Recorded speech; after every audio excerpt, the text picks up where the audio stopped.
Hola, buenas tardes a todos. Esta segunda semana de nuestro curso de residentes, que en esta ocasión, por motivos que ya conocéis de sobra, es online, que tiene este formato, la dedicaremos a completar la primera parte del programa de nuestra especialidad. En esta ocasión nos acompañarán compañeros que van a ilustrarnos sobre el cáncer de cabeza y cuello y sobre los tumores geniturinarios.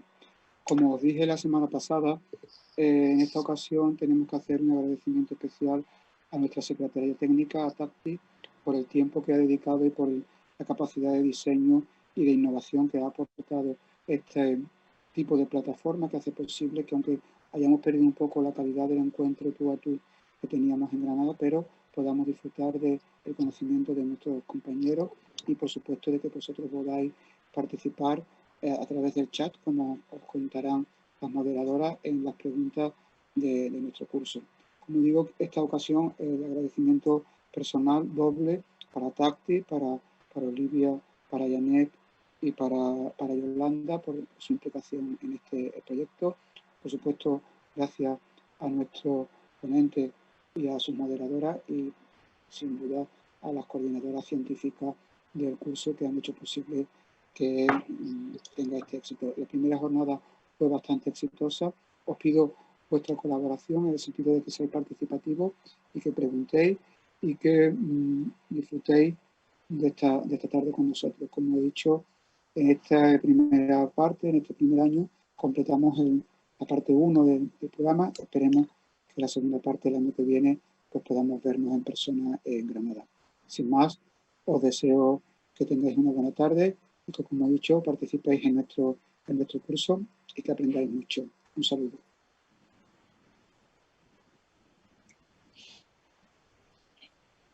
Buenas tardes a todos. Yo soy Elizabeth Pérez, soy oncóloga del Hospital Costa del Sol, muchos de vosotros ya me conocéis. Y bueno, yo quiero unirme, como el doctor Ruiz Borrego, al agradecimiento en primer lugar a nuestra Secretaría Técnica, ¿vale?, por el esfuerzo que han hecho, que siempre hacen en cuanto a todo lo que organizamos, la ayuda que nos prestan, pero especialmente para que se llevara a cabo este curso. Igualmente agradecer a mis compañeras, las coordinadoras del curso, porque bueno, esto ha sido una maratón después de la decepción de que no pudiéramos vernos las caras. Voy a seguir con los agradecimientos de forma breve. No me puedo dejar de agradecer o de darle un reconocimiento público a nuestro presidente, Manuel.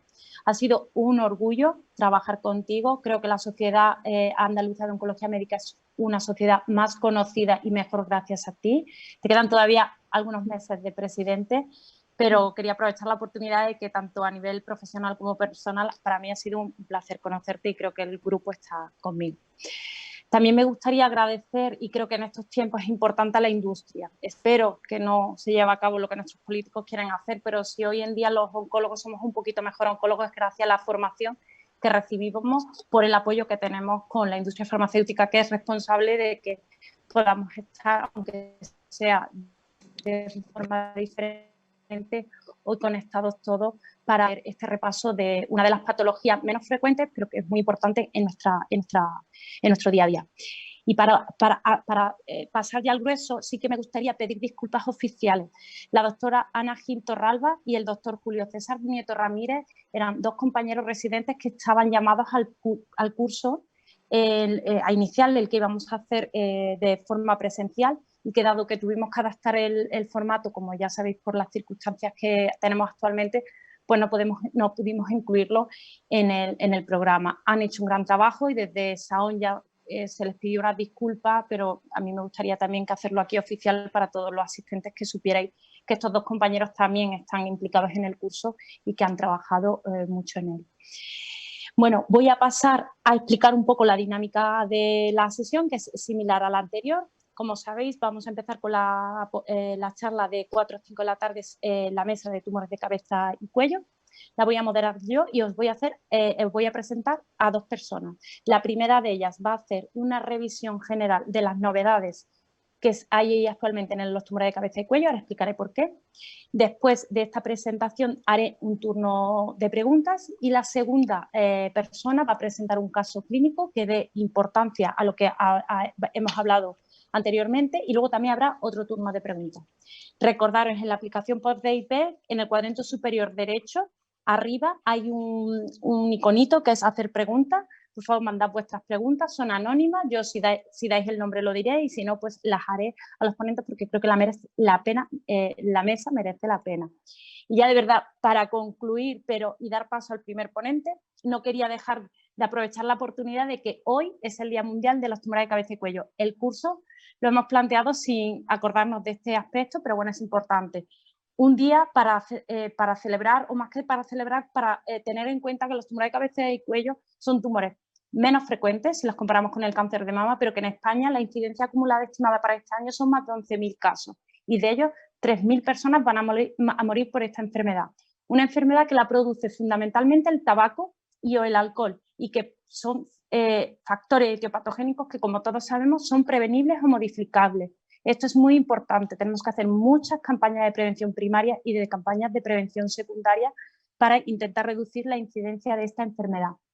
Cierto es, el HPV ha irrumpido en los últimos años como un factor pronóstico que cada vez lo tenemos más en cuenta para el manejo de nuestros pacientes. Unas pacientes que a nivel nacional en España los tumores de cabeza y cuello son más frecuentes por el tabaco y el alcohol, pero casi un 17-20% están producidos por el HPV. Todos sabéis que, por desgracia, es una patología que en el 70% de los casos debuta como enfermedad recurrente o metastásica y si no ese es el debut, lo hará en su evolución natural. Los pronósticos de esta enfermedad recurrente o metastásica son muy pobres, menos de un 20-30% están vivos a los 5 años y es crucial la mejora de los tratamientos de este tipo de tumores. Es verdad que era una patología huérfana, hemos pasado del cisplatino 5-FU, que ha mejorado supervivencia, a tasa de respuesta, a aumentar la supervivencia con el cetuximab hace ya unos cuantos años, pero que gracias a las nuevas novedades terapéuticas, entre ellas la inmunoterapia, en los últimos años podemos hablar de una mejora en los tratamientos de esta enfermedad. Pero no solo en los tratamientos que llevando a cabo. Hemos pasado de una enfermedad que era muy radical y mutilante a pasar a tratamientos más conservadores, incluso tratamientos de desescalada. Por esto, hemos considerado que una de las primeras ponencias o la ponencia más importante de esta charla era la que va a llevar a cabo el doctor Iglesias Campos, ¿vale? Residente de cuarto año del Hospital Universitario Virgen de la Victoria, que nos va a repasar las novedades que se han producido en los últimos 12 años en esta patología. Julio, cuando quieras. Gracias.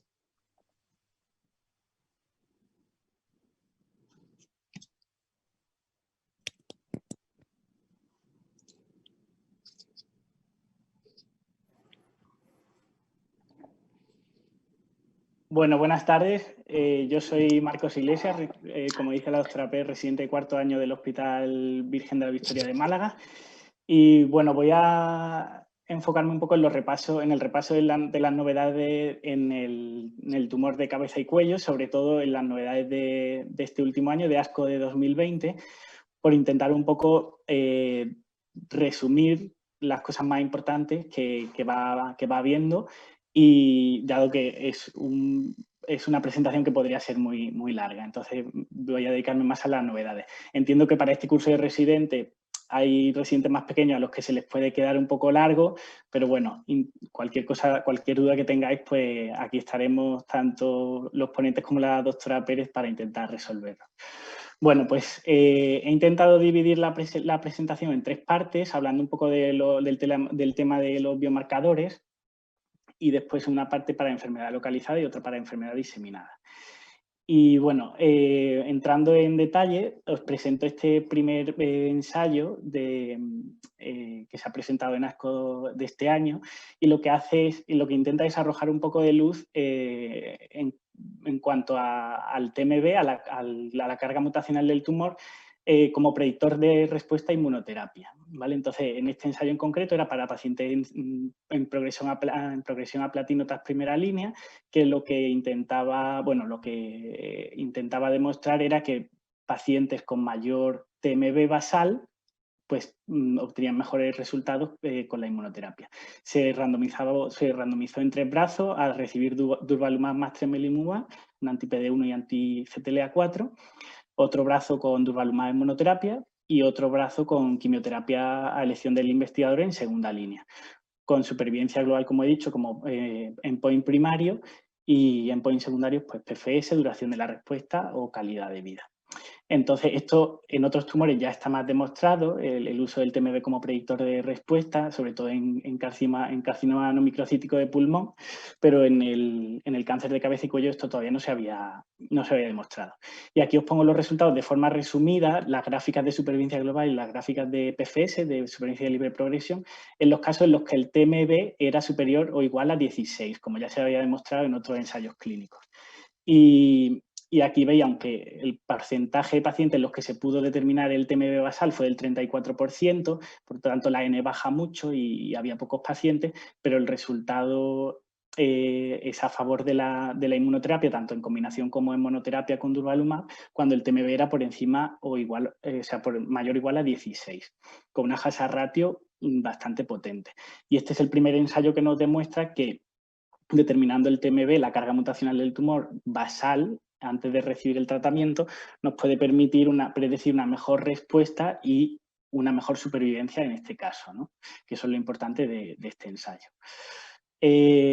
Otro marcador que se está irrumpiendo en los tumores de cabeza y cuello, el RAS, el HRAS en este caso. Como sabéis, el RAS es un protoncogen que se activa en determinados tumores, que se encarga de la diferenciación y regulación del ciclo celular, y la proteína producida por este gen está regulada en parte por una enzima llamada farnesiltransferasa, para la cual se ha diseñado este ensayo con un inhibidor de esta enzima llamado tipifarnib, en tumores que tenían una frecuencia elevada de mutación de este gen del RAS, en concreto mayor o igual a un 35%, es decir, una frecuencia alélica por encima del 35%. Como era un fase 2, pues el objetivo eran tasas de respuesta, se consiguió evaluar la respuesta en 18 pacientes y en el 50% de ellos, en 9 pacientes, se obtuvo una respuesta. Por supuesto, cuando la frecuencia alélica era elevada, pues las tasas de respuesta eran mucho más elevadas, y la mediana de duración de respuesta era hasta de 14,7 meses, no alcanzada en los pacientes con elevada frecuencia alélica. Aunque no eran endpoint primarios, pues la PFS, también muy diferente, teniendo en cuenta la frecuencia alélica cuando era elevada o no, y la supervivencia global, aunque no está comparado con ningún brazo porque era un fase 2, pero también muy alta. Entonces, con los biomarcadores, pues están aparte del HPV, que nos sirve para ver, no si bien la actitud terapéutica, pero sí para ver el pronóstico de la enfermedad, pues están irrumpiendo nuevos biomarcadores y son necesarios para estratificar, o sea, para clasificar mejor a los pacientes y ofrecerle un tratamiento más óptimo, como son el RAS y como es el TMB. Entonces, pasando un poco a la enfermedad localizada, os traigo varios ensayos que me han parecido importantes. El primero de ellos intenta arrojar un poco de luz sobre el tema del ganglio centinela, que en otros tumores está más establecido, pero en este pues tiramos bastante por el vaciamiento todavía con la comorbilidad que tiene. Y en este caso pues era un fase 3, se llama Sentimer, que incluía tumores de cavidad oral y orofaringe localizados, clasificados como T1 o T2 o N0, que eran sometidos a cirugía. Y los randomizaba a recibir vaciamiento versus biopsia selectiva del ganglio centinela. ¿El porqué de este ensayo? Pues porque hay muchos tumores estadiados, como lo que he dicho, que clínicamente se dan como N0, pero hasta un 30% acaban siendo N positivo una vez intervenidos. Pero por el contrario, en estos tumores la PFS a 2 años es por encima del 90%, con lo cual nuestra intención también tiene que ser desescalar en el tratamiento para ahorrar toxicidad y comorbilidad en los pacientes. Y aquí os pongo de forma resumida las gráficas de supervivencia libre de recurrencia y supervivencia específica de la enfermedad, en la que a 2 años en la que a 24 meses y a 60 meses, pues tanto la PFS como la supervivencia global no es inferior en el caso del ganglio centinela con respecto al vaciamiento. Por supuesto, en eficacia, pero con menor morbilidad en cuanto a recuperación mucho más temprana, ¿vale? En este otro ensayo, que es un fase 2-3, el JCOG 1008, intenta arrojar un poco de luz al tratamiento adyuvante en los pacientes de alto riesgo, es decir, pacientes sometidos a cirugía en los que tenían un alto riesgo de recaída, que si recordáis eran pacientes con margen afecto o afectación extranodal. ¿Por qué intentar desescalar también en esta adyuvancia de pacientes de... Bueno, no desescalar, sino cambiar un poco el esquema de adyuvancia? Porque el esquema, como sabéis, de quimio radio concomitante con cisplatino trisemanal, pues tiene una elevada toxicidad, tanto a nivel renal como auditiva a consecuencia del cisplatino, como a nivel hematológico. Y la mayoría de los pacientes pues solo acaban recibiendo 2 ciclos de cisplatino. Entonces, este ensayo incluía pacientes con tumores de cabeza y cuello localmente avanzados que se sometían a cirugía y eran catalogados de alto riesgo por lo que he dicho.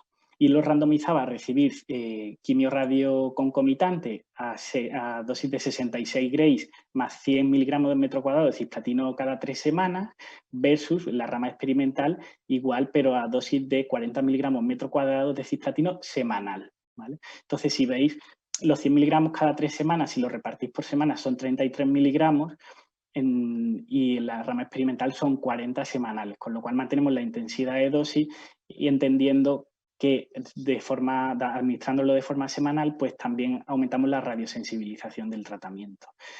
Como endpoints en el fase 2, pues teníamos el objetivo era el porcentaje de pacientes que recibían más de 2 ciclos y más de 5 ciclos en los 2 brazos de tratamiento, y como fase 3, pues para valorar eficacia, la supervivencia global como endpoint primario. Y aquí tenéis la tabla de características de los pacientes, que me parece interesante recalcar el hecho de que la mayoría de los pacientes estaban catalogados de alto riesgo como afectación extranodal y que la mayoría de los pacientes tenían tumores localmente avanzados, sobre todo T4 y también N2, ¿vale? Aquí abajo he puesto que la dosis acumulada de cisplatino, si lo veis, fue un poquito inferior en el brazo de cisplatino semanal, pero la dosis de radioterapia fue igual en los 2 brazos. Pues bien, cuando el ensayo se cerró de forma prematura por alcanzar la no inferioridad del brazo experimental, de forma que a 3 años la supervivencia fue del 59% en el brazo de estándar versus 71,6% en el brazo de cisplatino semanal, con una hazard ratio de 0,69. No solo la eficacia, sino que la toxicidad de la rama experimental, porque como veis aquí en la tabla, a nivel grado 3-4, en el brazo experimental de cisplatino semanal fue muchísimo más baja la neutropenia, con un 35% versus 48%, y también otras toxicidades como disfagia, náusea o infecciones, ¿vale? Con lo cual es un esquema que mantiene eficacia, pero con menor toxicidad, que al final es lo que vamos buscando en estos pacientes. Y por último, a nivel de enfermedad localizada, os traigo este otro ensayo, el de 3311, multicéntrico, que incluía pacientes con tumores de orofaringe HPV positivos, que sabemos que por esta característica pues tienen mejor pronóstico, sometidos a una cirugía robótica transoral y que eran candidatos a radioterapia adyuvante. En concreto, se randomizaban los pacientes de riesgo intermedio. Entonces, ¿qué pacientes eran los de riesgo intermedio? Pues todos los que no eran de bajo riesgo, que como veis aquí, eran pacientes T1, T2, N0 o N1 con márgenes negativos que después de la cirugía no se le hacía únicamente seguimiento. Y por otro lado, los que tampoco eran de alto riesgo, que eran los pacientes con márgenes afectos, más de 1 milímetro de afectación extranodal o más de 5 ganglios, que eran candidatos a quimio radioadyuvante, como he comentado en el ensayo anterior. Curiosamente, en esta rama se utilizaba cisplatino a dosis de 40 miligramos semanal, que es lo que se ha demostrado en el ensayo que he dicho anteriormente. Y los 2 brazos que se randomizaban eran los de riesgo intermedio, que eran catalogados como márgenes negativos pero cercanos, menos de 1 milímetro de extensión extranodal o entre 2 y 4 ganglios. Y se randomizaban a recibir un 60 grays de radioterapia adyuvante, que es el tratamiento estándar, versus 50 grays de radioterapia, entendiendo que así pues, van a tener mejor toxicidad. El endpoint, pues la PFS a 2 años y ver las recurrencias locales y la calidad de vida. Y bien, pues aquí con un intervalo de confianza mayor del 85% en los 4 brazos, se alcanza la PFS en el brazo B y C, que eran los 2 randomizados, era similar a 2 años. Y si veis la gráfica de Kaplan-Meier, la línea roja y verde pues son similares entre sí, entendiendo que, por tanto, es un ensayo en el que no se pierde eficacia y también hay menos toxicidad. Recalcar que hubo 3 muertes en el brazo de alto riesgo, pero bueno, ese no era un brazo randomizado y el objetivo del ensayo no era ese. Al ser un fase 2, pues ¿cuál será el objetivo de este ensayo? Pues diseñar un fase 3 randomizado para demostrar la eficacia del ensayo. Y ya entrando en la enfermedad diseminada, pues os traigo 2 ensayos principales que son los que han irrumpido en la primera línea del tratamiento de la enfermedad diseminada con la llegada de la inmunoterapia. Como sabéis, el Keynote 048 se presentó el año pasado en ASCO y lo que venía a demostrar era el uso de la inmuno en primera línea. El ensayo hacía 2 comparaciones, pembrolizumab en monoterapia versus quimioterapia estándar basada en el esquema STREAM y la combinación de pembro con quimio versus el esquema estándar extreme. Y estratificar a los pacientes en función del CPS, el Combined Positive Score, que viene a ser el cálculo del porcentaje de células de la biopsia con PDL1 positivo dividido entre las células totales de la biopsia multiplicado por 100. No es un porcentaje, es un valor y en resumidas cuentas, sin poneros muchos datos, en la comparación de pembrolizumab en monoterapia versus extreme no hubo diferencias en la población global, pero sí hubo diferencias a favor del pembrolizumab en la población con CPS positivo, que se considera cuando es igual o mayor a 1. Y sobre todo, ese beneficio era más alto cuando el CPS era por encima de 20.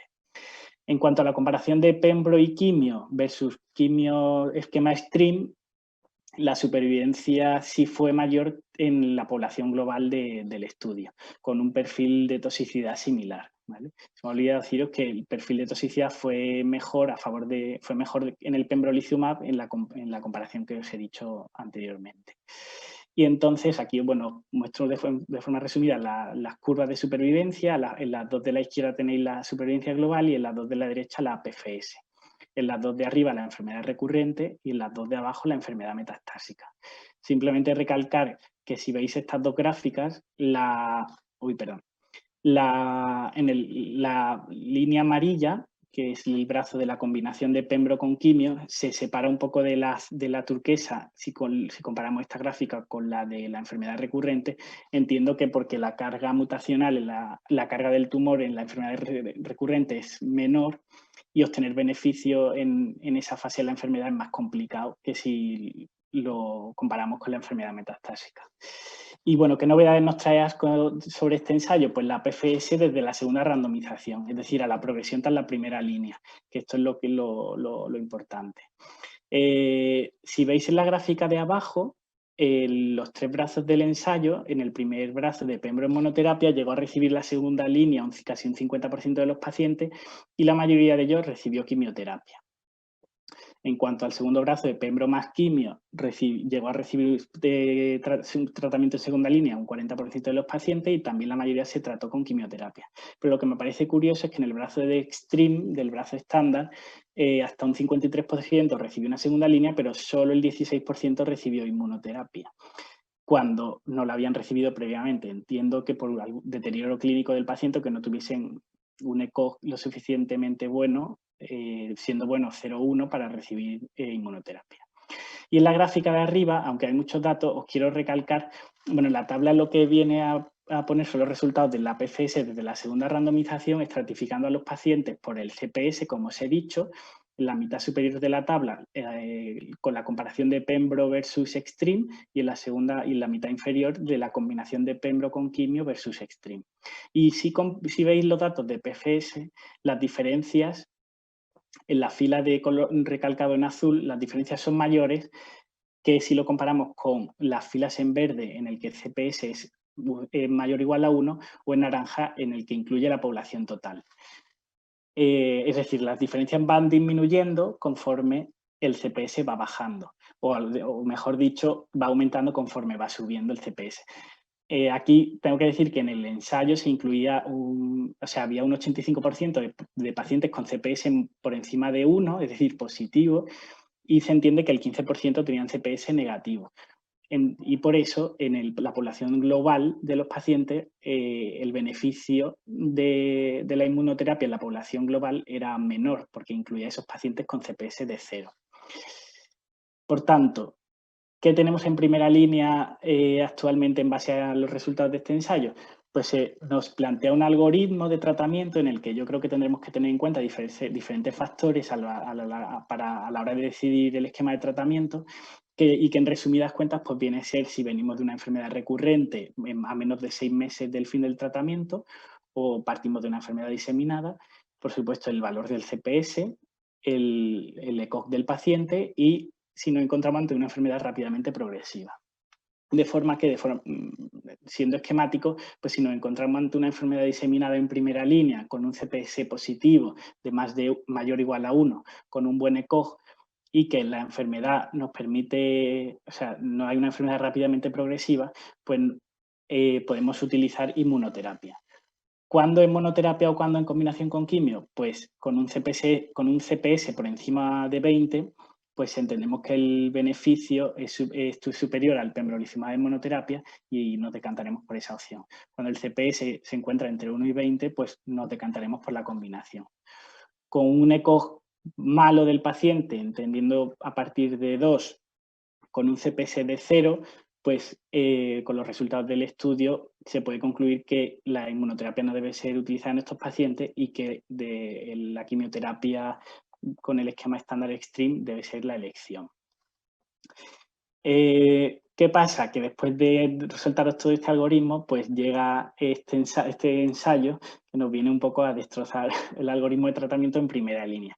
El TEP Extreme se presentó en ASCO de 2019, el año pasado, y bueno, randomizó a los pacientes a recibir en primera línea el esquema estándar de Extreme, que como sabéis es cisplatino 5-fu cetuximab más cetuximab de mantenimiento semanal hasta la progresión o toxicidad inaceptable, con un esquema de quimioterapia, se ha comparado con un esquema de quimioterapia basado en cisplatino 12-taxel y cetuximab con uso de estimulantes, de factores, seguido de cetuximab de mantenimiento hasta la progresión cada 2 semanas, ¿vale?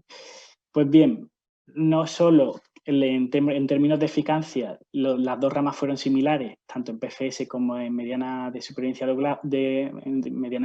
global, sino que la toxicidad del esquema Extreme, de la rama experimental, fue bastante mejor, de forma que en cuanto a la toxicidad grado 3, la neutropenia fue casi de la mitad, la neutropenia fue infinitamente inferior y otras toxicidades como la fatiga, la mucositis, los vómitos o las náuseas.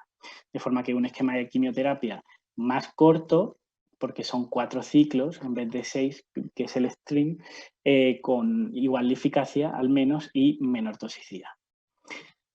Y en ASCO de 2020, pues los datos del ensayo, las novedades de este ensayo vienen a confirmar, por un lado, que es un esquema menos tóxico, alcanzando el endpoint primario de calidad de vida, que era el estatus global de salud, así como otro a nivel emocional, cognitivo o social. Y la segunda novedad, que es la más importante de este año, y también nos trae la PFS desde la segunda randomización. Si veis la escala, la gráfica de aquí abajo, en azul están los datos de la rama en Extreme y en naranja la rama experimental.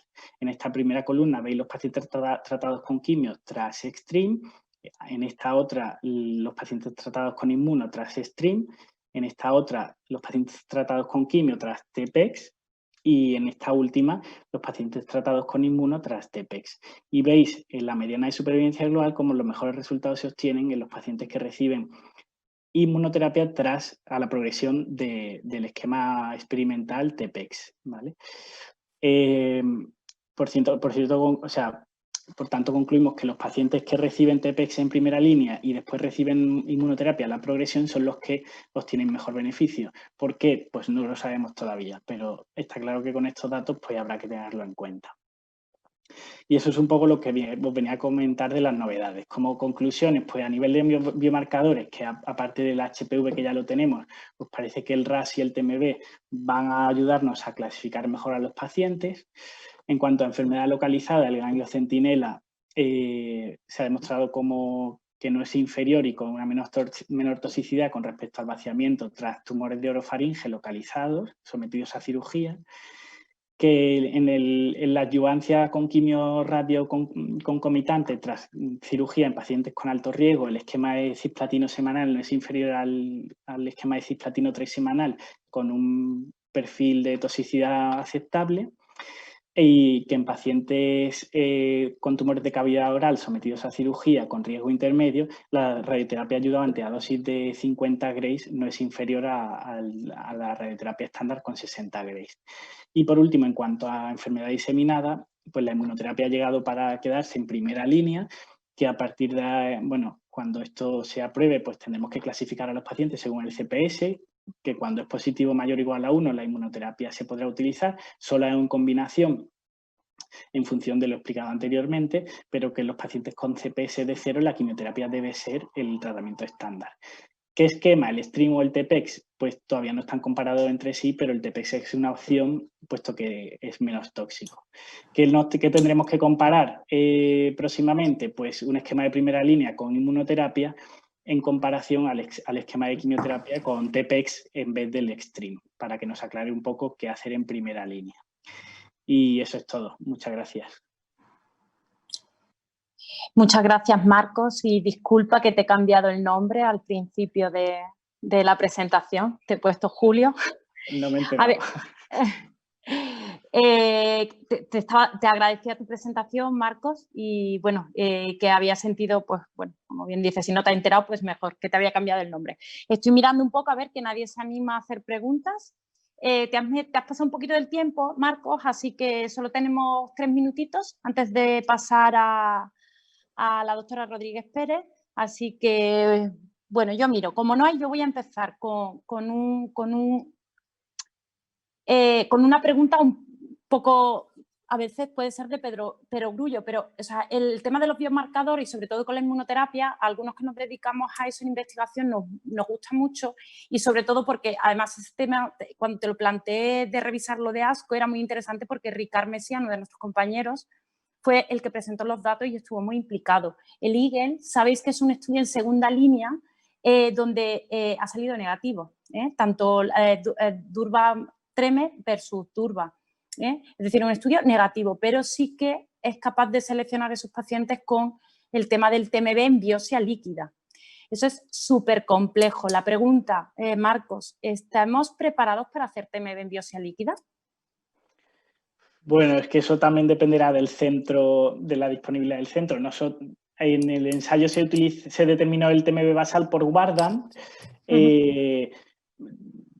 Quizás todavía sea muy pronto para eso, para estandarizar el uso de determinar por biopsia líquida antes de decidir un tratamiento, puesto que eso tiene su tiempo para el resultado y tiene que estar disponible en el centro. Pero quizás a día de hoy pues todavía se nos quede un poco largo, ¿no? Vale. Luego, con el tema del HPV y todos los tratamientos de desescalada, es cierto que empezamos con intentar sustituir el cisplatino por el cetuxi, y hay 2 ensayos fase 3 en los que esa desescalada de tratamiento se ha venido abajo, y ahora, pues bueno, en una enfermedad localizada, lo que hacemos es bajar la dosis de radioterapia cuando el objetivo principal del estudio no es supervivencia global. ¿A ti eso te parece, o sea, crees que estamos ya dispuestos o preparados para desescalar? Bien, es cierto que has planteado que hay que hacer un fase 3, pero ¿podemos desescalar ya la dosis de radioterapia en el HPV? Hombre, con un fase 2 yo creo que es pronto, ¿no? Es verdad que me parece un buen ensayo porque metía en el ensayo la rama estándar de observación en bajo riesgo y alto riesgo con quimio radioadyuvante, y bueno, te bajaba la dosis de radioterapia adyuvante en los pacientes con riesgo intermedio, pero yo creo que hace falta todavía diseñar un ensayo con más potencia estadística para poder afirmar eso, vaya. Y ahora me voy a ir al trapo. ¿Cualquier CPS mayor a 1 en primera línea se puede poner solo inmuno o inmuno más quimio? CPS mayor a 1. CPS mayor a 1. Esto va con trampa, ¿eh? Está aprovechando de que eres malagueño como yo. O sea que... No. Yo no lo tengo claro, Opinión. no lo tengo claro. Yo con el pembro en monoterapia he tenido mis dudas, ¿no? Porque lo de los resultados en la población global no ha habido diferencias. Es verdad que el perfil de toxicidad pues, es mejor, eso es lo que nos debe también tirar un poco, pero yo no lo tengo claro. A mí, más que aclarar ese tema que es controvertido y que, bueno, pues hemos puesto un poco todos las manos arriba con la llegada de la inmuno en el cabeza y cuello cuando vemos un CPS por encima de 20 y dijimos bien. O sea, que la COAF no los acepte, pero sí que es verdad que tenemos siempre la duda en esa enfermedad rápidamente progresiva que ni siquiera sabemos definir, porque a veces ese volumen... Exacto, y es una cosa muy importante a la hora más que de hacer un algoritmo, como muy bien has presentado, y es que luego en la realidad, en esa consulta, es como un poco con la mama, que es la enfermedad agresiva en la mama, como comentabas la semana pasada, pues en el cabeza y cuello tampoco está muy poco definido y luego te lo da el ver al paciente, el decir, mira, creo que la inmuno sola no le va a hacer nada y va a empezar. Muy clínico, sí. Bueno, ya te dejo la última, ya no te lo voy a hacer, que si no perdemos tiempo y no queremos quitárselo a la siguiente ponente. Muchas gracias, Marcos. Y nada, voy a dar paso a la doctora Rodríguez Pérez, que nos va a presentar, es ex R5, ¿no? Ya tenemos a nuevas juntas, bienvenida, del Hospital Puerta del Mar, que nos va a hablar de un caso clínico que va un poco a poner de manifiesto la multidisciplinaridad de esta patología. Cuando quieras, Lourdes, gracias.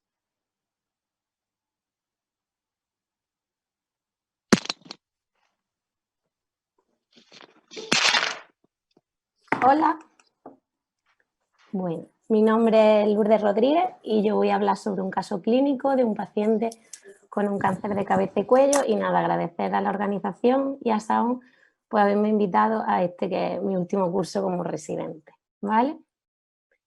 Bueno, nosotros tenemos un paciente de 56 años como antecedentes personales, dislipémico y, como bien se ha dicho en la presentación, pues enolismo crónico desde hace 3 años y fumador de 10 cigarrillos al día. Como consecuencia de esto, nuestro paciente tiene una cirrosis hepática de origen enólico y luego, como otra concomitancia, un flúter auricular y un cuadro confusional con una crisis comicial aislada un año antes, y en las pruebas de imagen únicamente se vio una importante atrofia cerebral. Nada, nuestro paciente acude a su médico de atención primaria porque comienza con una masa cervical izquierda de unos 2 meses de evolución y con un crecimiento progresivo. Además, le llama la atención que en la última semana, y por eso acude, que asocia disfagia con disminución de la ingesta y con una gran pérdida de peso, además de astenia y empeoramiento de sus cefaleas que presentaba de forma habitual. Por este motivo, el paciente es derivado a otorrino. Llega a la consulta de otorrino y en la exploración se ve que tiene una lesión excrescente que parece depender de la amígdala izquierda y que se extiende al paladar cruzando la línea media. En la fibro que se le realiza se aprecia extensión de esta lesión a través de la amígdala lingual y el resto estaban libres, tanto epiglotis, seno piriforme, cuerdas vocales y varias posterior faringe. En la exploración cervical se palpa una adenopatía en el mismo lado, en el lado izquierdo, de unos 3 centímetros pétrea y que no estaba adherida a planos profundos y estaba localizada en el área 2A isilateral. Por parte de otorrino se le pide estudio de extensión, incluyendo un TAC de cráneo, en este caso por el empeoramiento de la cefalea, un TAC de tórax que era normal y una analítica. En el TAC cervical lo que se ve es una masa que captaba de unos 7 por 5 centímetros que se originaba en la amígdala izquierda y que se extendía desde la nasofaringe hasta la región hipofaringea. Infiltraba en mi lengua izquierda, suela de boca, paladar blanda y llegaba a contactar mínimamente con la amígdala contralateral. Además, se veía una adenopatía necrosada para faringe izquierda de 1,1 centímetros y otra a nivel 2A, que es la que se palpaba, de 2,5 centímetros. Nos llamó la atención que la analítica parecía como único hallazgo una hipercalcemia con un calcio casi de 12. Aquí tenemos las pruebas de imagen, el TAC, en el que se ve la lesión primaria en la amígdala izquierda que cruzaba un poco la línea media y contactaba con la amígdala derecha. Y aquí podemos ver la adenopatía localizada a nivel 2A. que se describía en el TAC. Con todo esto se lleva a cabo la biopsia de la lesión amigdalar y es positiva para carcinoma escamoso de alto grado. El paciente en este momento ya se lleva, una vez diagnosticado, al comité multidisciplinar de tumores de cabeza y cuello. En este caso, radiología ya había hecho el estudio de extensión que hemos descrito antes. Debido a la hipercalcemia se completa el estudio de extensión con una gammagrafía ósea, que fue normal para descartar afectación ósea o cualquier otra patología. El paciente es derivado también a anatomía patológica para llevar a cabo una PAF de esta adenopatía laterocervical, que también fue positiva para metástasis de adenocarcinoma escamoso. Y muy importante, el principal síntoma del paciente era una importante astenia y caquesia debido a una desnutrición grave por la odinofagia y por la disfagia, con lo cual el paciente es derivado a endocrino para colocación de sonda nasogástrica y llevar a cabo una alimentación enteral y un buen soporte nutricional. En cuanto a la hipercalcemia, se realizó un estudio y no fue concluyente de dónde procedía e incluso se normalizó. Con lo cual, volvemos al comité de tumores con un diagnóstico de un paciente con un adenocarcinoma escamoso de amígdala izquierda localmente avanzado, un estadio 4B. Se completó el estudio por parte de anatomía patológica con el P16, que fue negativo, y se valoran las imágenes de nuevo en el comité y se decide tanto por parte de otorrino como de maxilofacial que el paciente era irresecable, con lo cual se decide tratamiento con quimiorradio con intención radical. Se deriva a oncología médica y a oncología radioterápica. El paciente recibe tratamiento radioterápico sobre el lecho tumoral y sobre las cadenas ganglionares de forma bilateral y concomitante, debido al eco del paciente y a la limitación, se decide tratamiento con carboplatino con una UC2 semanal. Como toxicidad de tratamiento, el paciente hizo una dermatitis grado 1, mucositis y odinofagia. Tras completar el estudio se lleva a cabo una reevaluación clínica en la que al explorarlo el otorrino se ve que tiene una respuesta completa de la masa y que no tiene signos de recidiva, una fibrosis en pared lateral faríngea y silateral. En la fibro se ve la sonda nasogástrica que continúa con ella y sin lesiones, pero a la exploración del cuello se sigue palpando una lesión de 2 centímetros en la región cervical homolateral, en el mismo nivel que se palpaba y que continúa sin estar adherida a plano. Se realiza al mes de acabar el tratamiento el TAC de cuello y describen cambios por radioterapia en región faringe izquierda con práctica desaparición de la masa tumoral, que ahora veremos en imágenes, y describen, en vez de una adenopatía, ahora una lesión quística por la pared que tiene fina localizada en región 2A izquierda, sin cambio significativo y que en este caso era subjetiva de quiste de la segunda hendidura branquial. Como podéis ver en las imágenes, las dos imágenes de arriba, las que hemos visto anteriormente en el diagnóstico, en el que se ve la importante masa en la amígdala izquierda y la importante respuesta que había presentado. Y en este caso, donde describía la adenopatía, se ve una lesión con una pared más fina, que es lo que describe que es un probable quiste branquial. Con lo cual, ante las dudas, se vuelve a presentar el paciente en comité de tumores y conjuntamente, tras ver la exploración y las pruebas de imagen, pues parece que había una respuesta completa del tumor primario, pero que hay una sospecha de persistencia de enfermedad adenopática. Para aclarar esta persistencia de enfermedad, se amplía el estudio con una resonancia en la que persiste la duda de si hay una adenopatía residual o un quiste branquial y se realiza una PAF en el que el material era insuficiente para el diagnóstico. Con lo cual se decide, otra vez en el comité de tumores, llevar a cabo una intervención quirúrgica, un rescate quirúrgico con un vaciamiento cervical izquierdo. Tras llevar a cabo este vaciamiento, la anatomía patológica, pues en la anatomía patológica se veía una formación ganglionar de unos 2,5 centímetros que fue positiva para metástasis de carcinoma de células escamoso. Y el resto, el resto de ganglios estaban libres para enfermedad tumoral.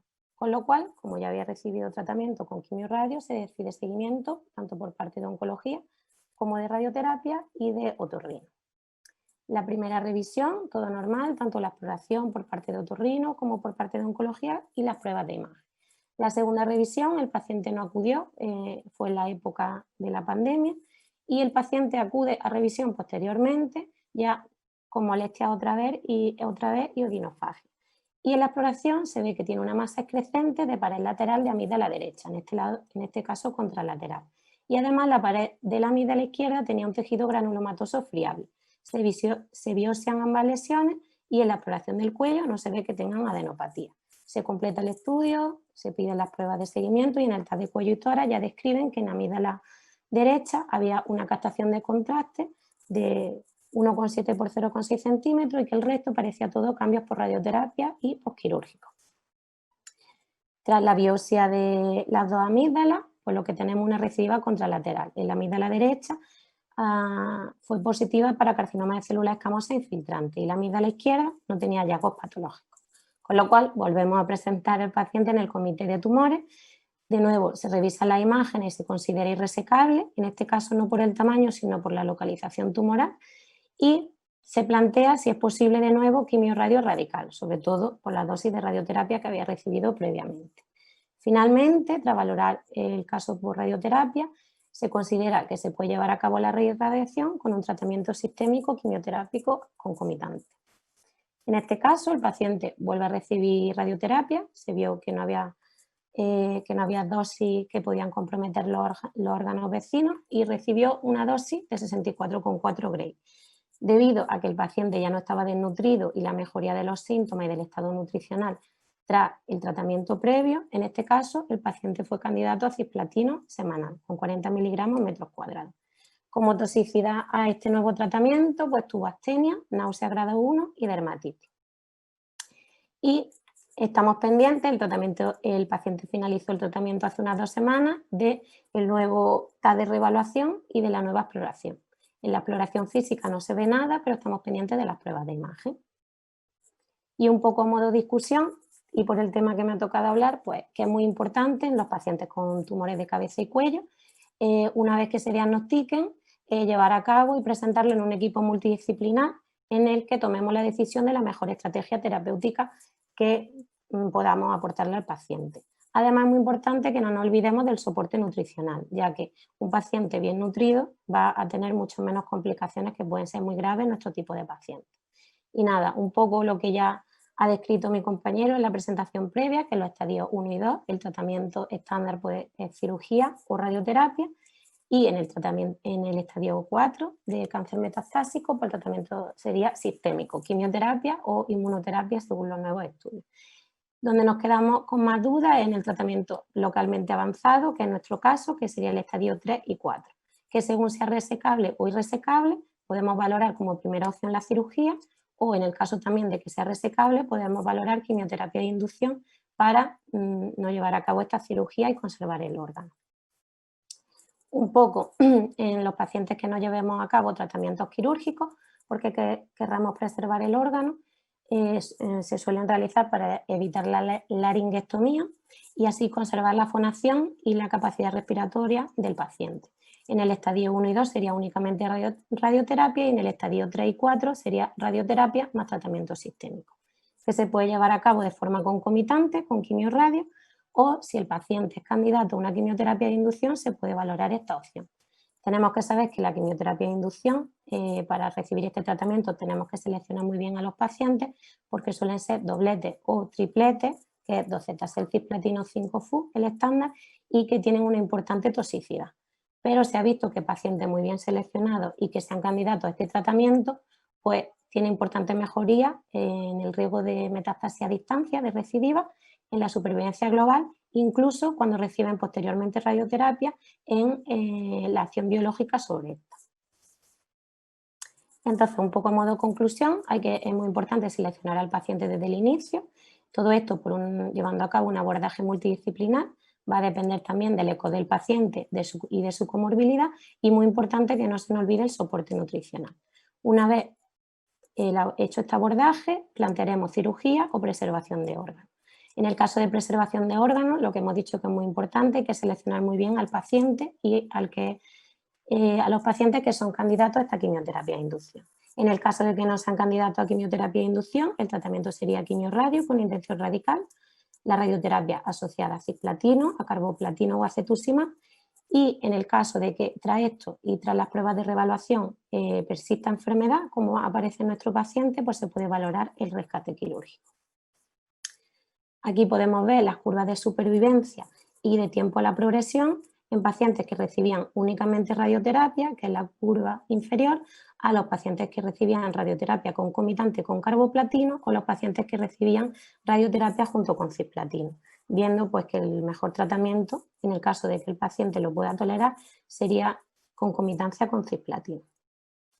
Y nada, es muy frecuente en nuestros pacientes que aparezca una recidiva local, como ocurre en nuestro caso, y una vez que aparece, pues hay que valorar de nuevo si el paciente es resecable o no en un comité multidisciplinar.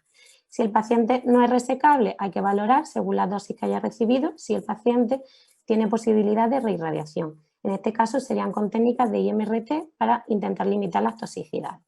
A pesar de esto, cuando el paciente recibe una reirradiación, tiene un 30% de posibilidad de que aparezca una toxicidad aguda y una toxicidad a los 2 años de casi el 40%. Y nada, como hemos dicho anteriormente, pues la mayoría de nuestros pacientes fallecen por enfermedad localmente avanzada por una recidiva local más que por metástasis a distancia. Y nada, muchas gracias. Muchas gracias, Lourdes. Veo que esta tarde la gente nos anima a las preguntas y me parece, bueno, los que nos llevamos cabeza de cuello y nos gusta, pues nos parece muy interesante. Además, hay todavía mucho que hacer. Yo voy a aprovechar, Lourdes, y te voy a hacer una pregunta porque, bueno, ha sido un poco aposta dejarla y no preguntársela a Marcos, y es ¿por qué en vuestro caso elegiste el cisplatino semanal en lugar del trisemanal?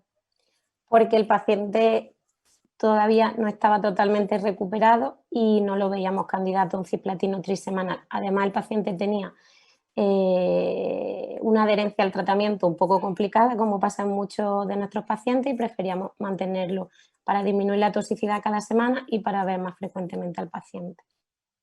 Eso es una parte, has dado un poco en el clavo de lo que quería en la siguiente pregunta que dijeras, y es eso, son pacientes muy especiales. Hay que recordar que los pacientes de cabeza y cuello en nuestra área, en nuestra zona, son pacientes la mayoría de las veces, por desgracia, son pacientes fumadores, alcohólicos. Son pacientes que en los ensayos de Estados Unidos no se meten, van directamente a los PIs. Son pacientes que tienen problemas sociales y que no se incluyen en los ensayos, con lo cual, ojo, a la hora de tener en cuenta solo el ECOG. Te puede venir un paciente con un ECOG 0,1 que le puedas poner una concomitancia, pero si te vive en la calle o bajo un puente, pues la verdad es que ponerle un cisplatino trisemanal, que bueno, pues yo sigo pensando que es todavía el estándar, ¿vale? Hay un ensayo que así lo dice, a pesar de los resultados que hemos tenido y que se podrían discutir en otro foro, no en este momento.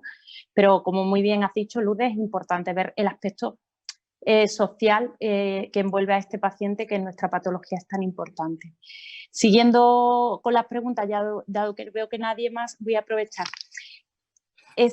Cuando os planteamos hacer el caso clínico, y es verdad que íbamos buscando mucho el tema de hablar de la multidisciplinaridad, aquí ha quedado patente y muy claro, Lourdes, como el hecho de meter a la nutricionista nos ha ayudado un montón a mejorar a estos pacientes bueno, pues, que están caquécticos. Pero a mí me ha faltado una cosita. Cosita un poco por aprendizaje. Hacía un curso de residentes y yo creo que son cosas que a mí no me las dijeron, que conste que también las aprendes luego con el paso del tiempo, pero que son importantes que os las digamos, y es, tú, muy bien, todo el paciente reevaluado, ha terminado el tratamiento, pero era un paciente fumador. Cuando termina el tratamiento nadie le pregunta si sigue fumando o no, o si sigue fumando, si lo manda a una unidad de deshabituación tabáquica. Sabéis que el tabaco es el principal factor de recaída. Lo he dicho al principio de la charla. ¿Hicisteis algo de eso? Lo mismo se te ha pasado, por ponerlo por abreviar. Sí, el paciente fumaba y bebía hasta que tuvo las crisis comerciales y demás, ahí dejó de beber, disminuyó el tabaco y cuando empezó el tratamiento dejó de fumar. Vamos, siempre les proponemos derivarlo a los grupos que hay en el centro de salud, en este caso fue allí y el paciente dejó de fumar y desde entonces no fuma. Que se vale, perfecto. Y luego una cosa importante, es pronto, el paciente lo tenéis sin reevaluar, pero ¿os habéis planteado alguna vez mirar qué toxicidades hay a largo plazo de pacientes reirradiados? O sea, en los localmente avanzados, en los que pacientes que antes se nos fallecían, ahora empleamos la quimiorradio porque sabemos que es radical curativo en un 20-30% de los casos, pero esos datos sacados de análisis retrospectivos vienen de pacientes que no estaban irradiados previamente. Entonces, esos pacientes irradiados que se les reirradia, ¿habéis planteado en algún momento revisar cuáles son las toxicidades a largo plazo? Este paciente tiene 62 años, 56, ¿no? Perdón, 56, no 62. Sí, no la hemos revisado a largo plazo, la toxicidad de la reirradiación. Son aspectos que hay que tener muy en cuenta de cara al manejo de estos pacientes. Bueno, pues Lourdes, yo ya no te quito más tiempo, te agradezco enormemente la presentación, agradeceros tanto a Marcos como a ti, de verdad, el tiempo que le habéis dedicado, de verdad, muchísimas gracias por vuestro trabajo, y yo sin más pues quiero dar paso a la segunda mesa, así en tiempo somos bastante cumplidores. Os dejo con la doctora Ruiz Viciana, que va a moderar la mesa de geniturinario, que es la segunda parte del curso. Sin más, pues muchas gracias a todos por vuestra presencia, y no os vayáis, que vemos por aquí quién sabe quiénes va, ¿eh? Venga, un beso a todos, adiós.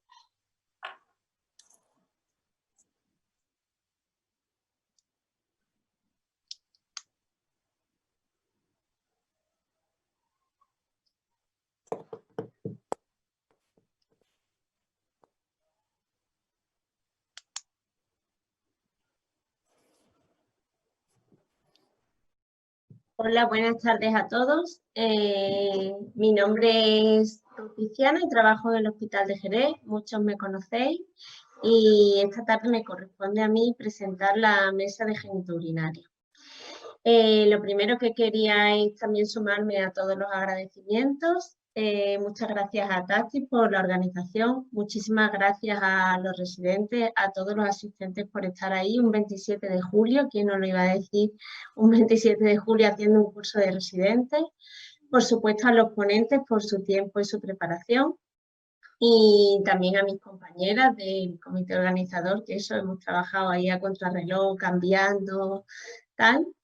Y ya está, ya sin más, por no demorar mucho. Otra cosa que también quería comentaros es que cuando hablamos de ahí geniturinario hay muchísimas patologías muy interesantes, pero por tema de programa pues teníamos que resumir. Y finalmente pues nos quedamos con el cáncer de próstata y con el cáncer renal, y luego con el siguiente cambio de programa y de formato y de pasarlo online, más tuvimos que resumir. Y al final, pues vamos a hablar sobre cáncer de próstata sensible a castración y sobre un caso clínico de cáncer renal.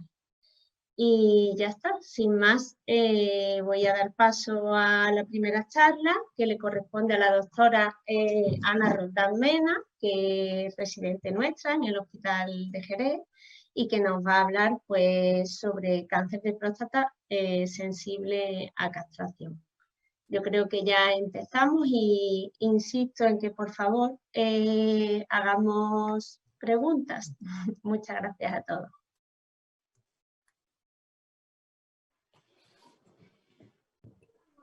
Bueno, buenas tardes a todos. Tal y como me ha presentado la doctora Ruiz Viciana, mi nombre es Ana Roldán, soy residente de cuarto año del Hospital de Jerez. Y bueno, pues ahora vamos a hablar del tratamiento del cáncer de próstata metastásico sensible a castración, haciendo un repaso por todos los ensayos actualmente disponibles y bueno, un poco haciendo hincapié en la controversia no resuelta, ya que no disponemos de estudios comparativos, de los resultados que tenemos a día de hoy. Comenzamos con una breve introducción en cuanto al cáncer de próstata. Saber que el cáncer de próstata es el tumor urogenital más frecuente en varones europeos, con 417.000 diagnósticos cada año, de ellos 34.000 en España. Por suerte, la mayor parte de los casos son diagnosticados en estadios tempranos, en los cuales la posibilidad de realizar un tratamiento radical curativo es elevada. Pero sí que se estima que a día de hoy en torno a un 5% de los pacientes se presentan en fase metastásica al diagnóstico. Y a esto les tenemos que sumar entre un 20-30% de pacientes que tras un diagnóstico de enfermedad localizada progresarán a enfermedad metastásica.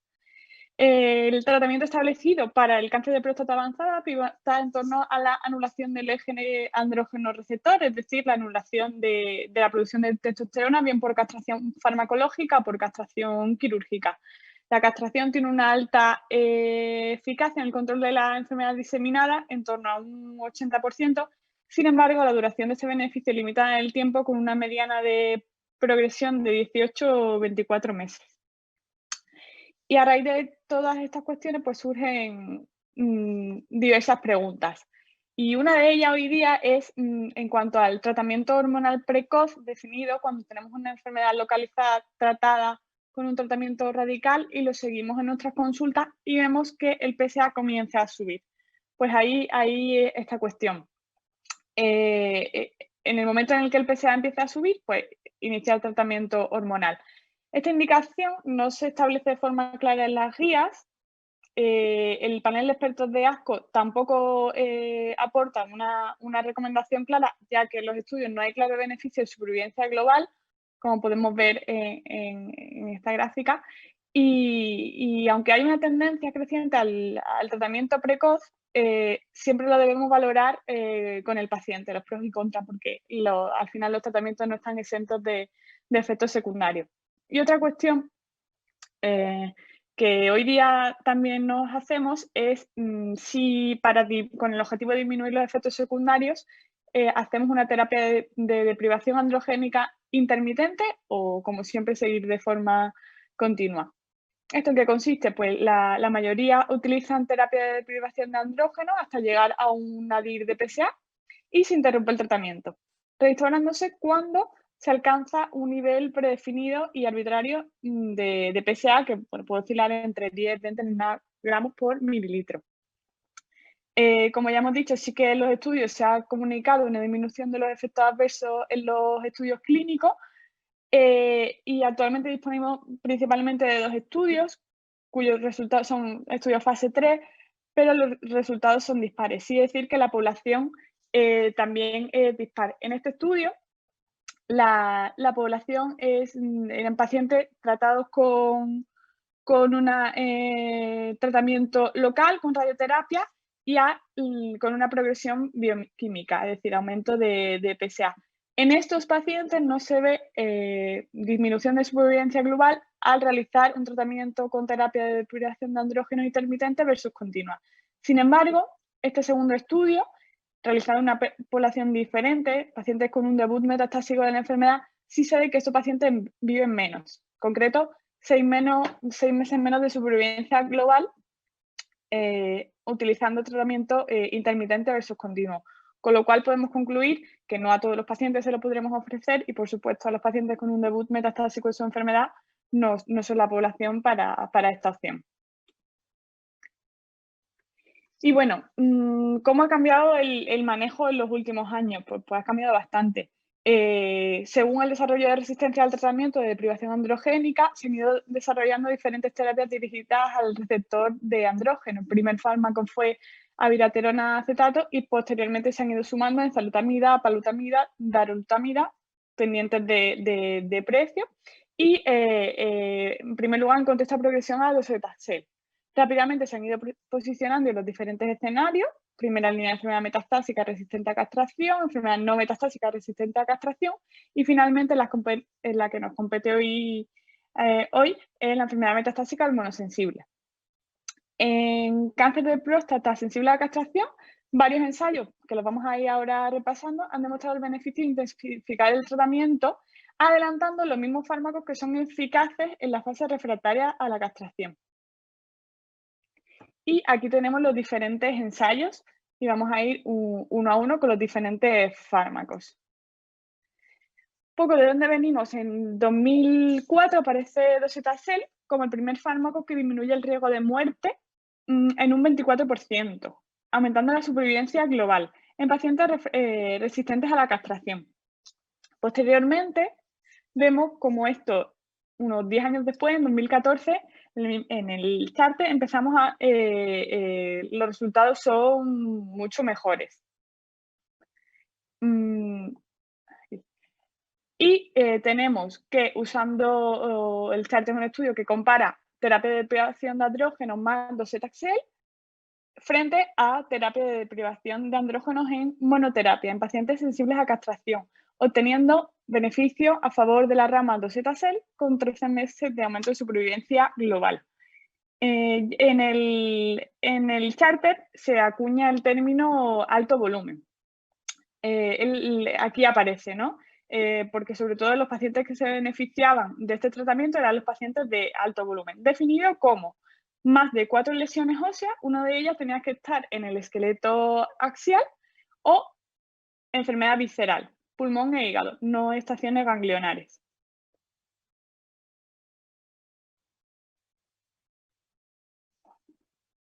Perdón. Y aquí tenemos los resultados actualizados en 2017, en los que vemos que los pacientes que más se benefician son los pacientes que su enfermedad debuta como metastásica, de alto volumen, así mismo aquí igual, los de alto volumen. Y posteriormente llega el estudio STAMPEDE en la rama Docetaxel, en la que aquí también vemos un aumento de supervivencia global en la rama de Docetaxel. Pero aquí ya no solo se beneficiaban los pacientes de alto riesgo, sino todos los pacientes. La explicación puede estar porque los pacientes del STAMPEDE, los de bajo volumen, mayoritariamente debutaban como metastásicos. Y en el Charter, más de la mitad de los pacientes eran recurrentes y no con debut metastásico. Entonces, las poblaciones no son exactamente iguales. Y el STAMPEDE, que es un estudio que ha ido añadiendo ramas de tratamiento, posteriormente añade una rama que compara terapia de privación de andrógeno monoterapia frente a terapia de privación de andrógenos con abiraterona. Igualmente demostrando beneficios en supervivencia global con respecto a favor de la abiraterona con respecto a la terapia de privación de andrógeno. Y posteriormente llega otro fármaco, el mismo, bueno, abiraterona, pero en el estudio Latitude. Este estudio es un fase 3, multicéntrico, aleatorizado 1-1, doble ciego, comparado con placebo y de grupos paralelos, que compara, por un lado, terapia de privación de andrógeno más abiraterona con dosis baja de prednisona, 5 miligramos, versus terapia de privación de andrógeno más placebo. Todos los pacientes en el estudio Latitude eran de debut metastásico en los últimos 3 meses y era criterio de exclusión. No podrían haber recibido previamente ni tratamiento con quimioterapia, radioterapia ni cirugía. De nuevo, vemos aumento de supervivencia global a favor de la rama que incluye abiraterona. También en el Latitude, como pasaba en el Charter, los pacientes que se benefician, todos los pacientes, pero los que más se benefician son los pacientes de alto volumen. Sí decir que el estudio Latitude acuña el término de riesgo, ya que volumen y riesgo no es lo mismo. Riesgo definido como, que lo veíamos aquí en el diseño, la presencia de al menos 3 criterios de los siguientes, o sea, Gleason mayor o igual a 8, presencia de 3 o más lesiones óseas en gammagrafía ósea y presencia de lesión visceral medible.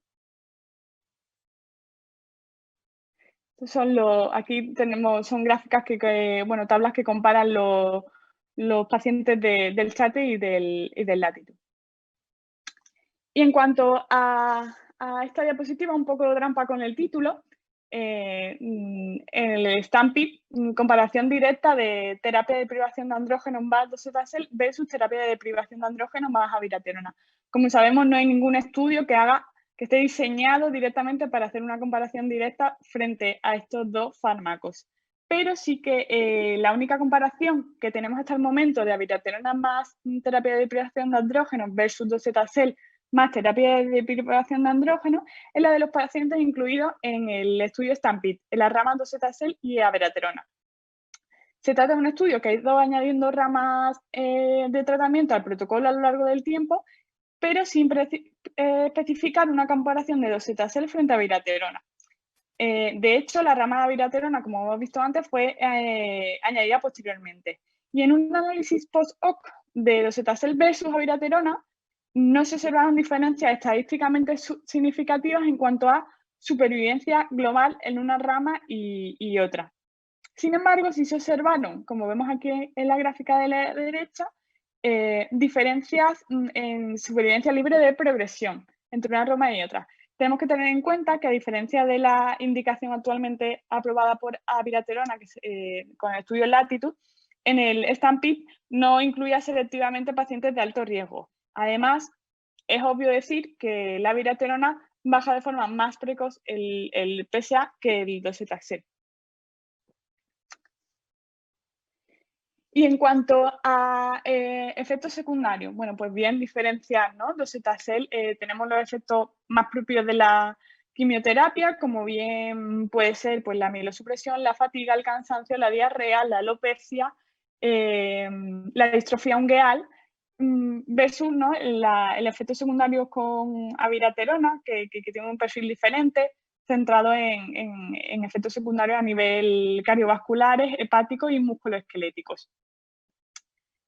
Aquí, en esta gráfica, vemos como en calidad de vida, la línea azul que pertenece al tratamiento con docetaxel, al principio la calidad de vida cae, como con todos los tratamientos con quimioterapia, pero posteriormente la curva vemos cómo se revierte cuando la enfermedad va respondiendo.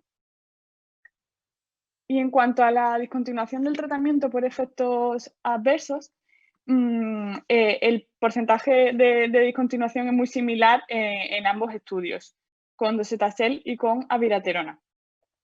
Por lo que no podemos decir que, al menos en los resultados de los estudios, la calidad de vida se vea disminuida con quimioterapia con respecto a abiraterona, o al menos la discontinuación del tratamiento.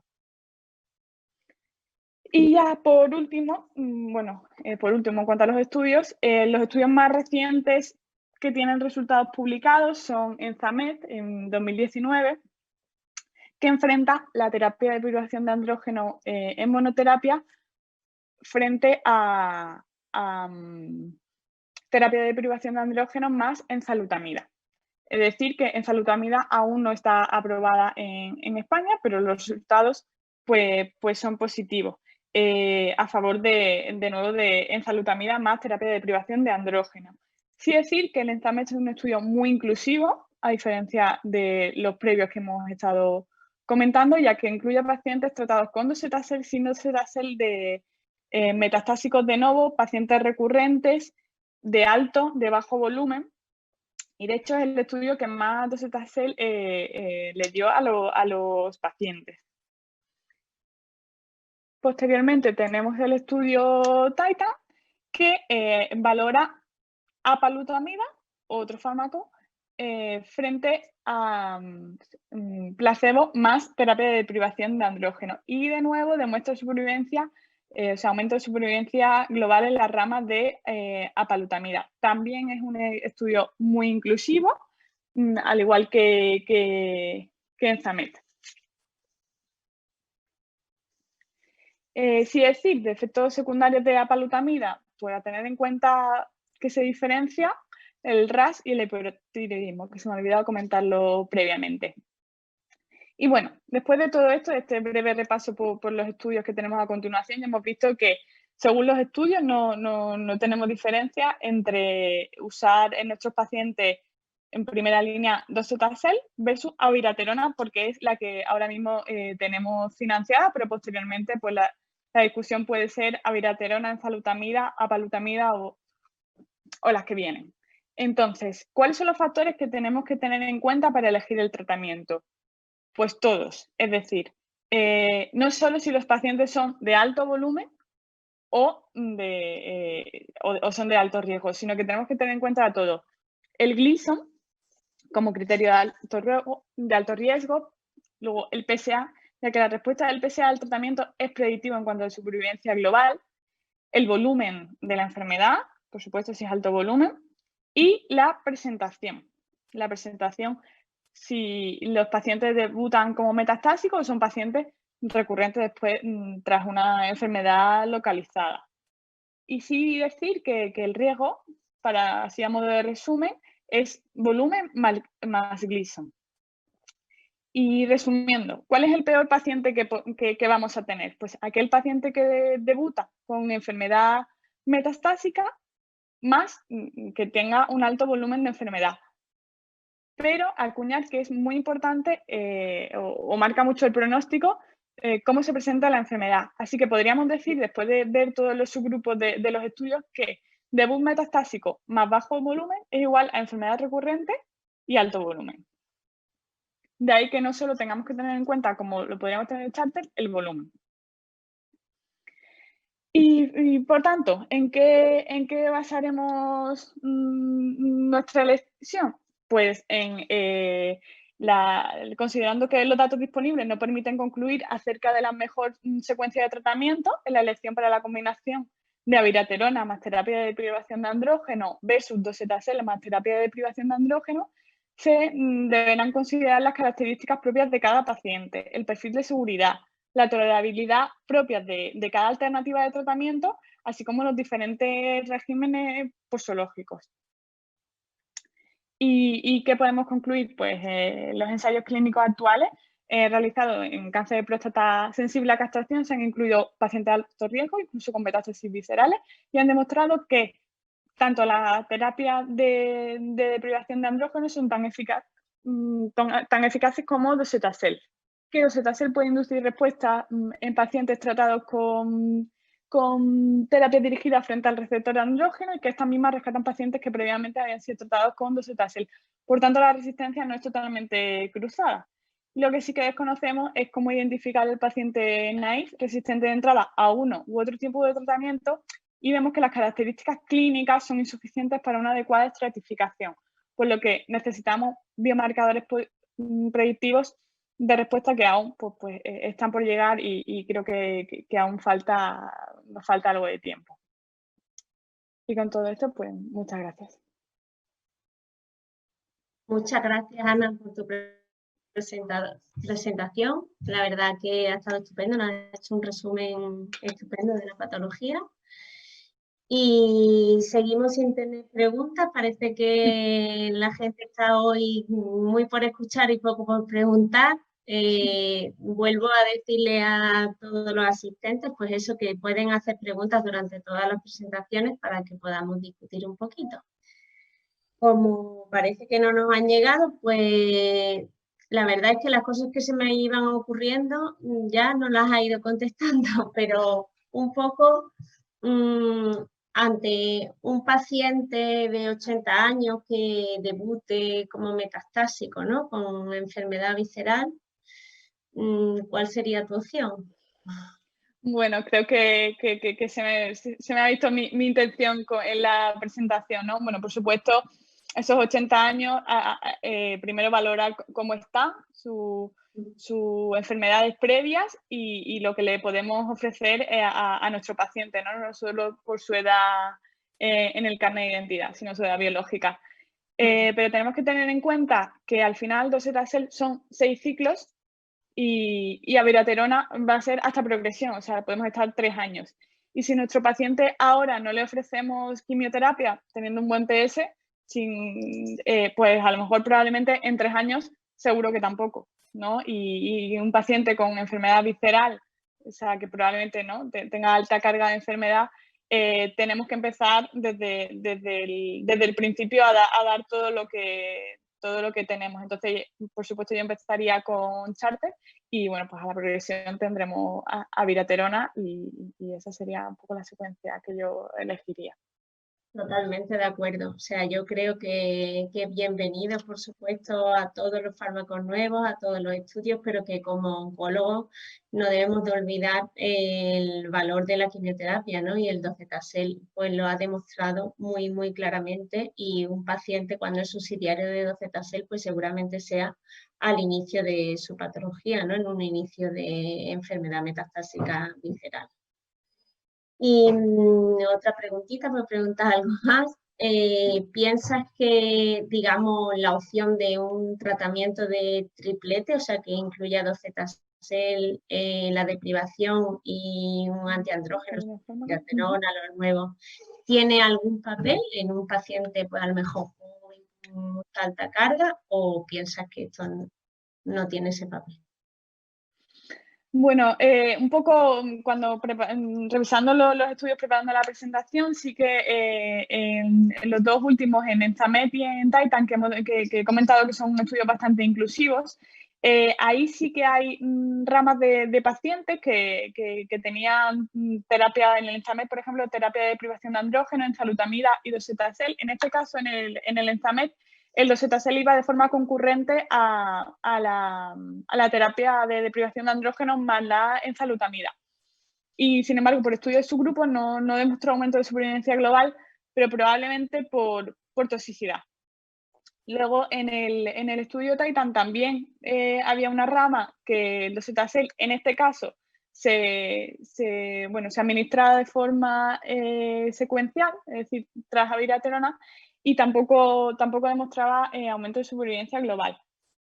Probablemente por toxicidad, ¿no? Y darlo de entrada todo a la vez, agotamos líneas de tratamiento quizás de forma precoz, más sin tener resultados en ninguno de los estudios. Sí que hay otros dos estudios pendientes de resultados. Uno es un estudio francés que se llama PEACE-1, que tiene 4 ramas de tratamiento, que combina, bueno, pues una sola con docetaxel y terapia de privación de andrógeno, otra docetaxel más terapia de privación de andrógeno, abiraterona y prednisona, otra rama que combina docetaxel más radioterapia local del tumor, aunque estemos en enfermedad metastásica, porque otra de las discusiones es la de qué papel tiene el controlar la enfermedad local, y otra rama que lo incluye todo. Estamos pendientes de resultados, o sea que a ver qué nos revela.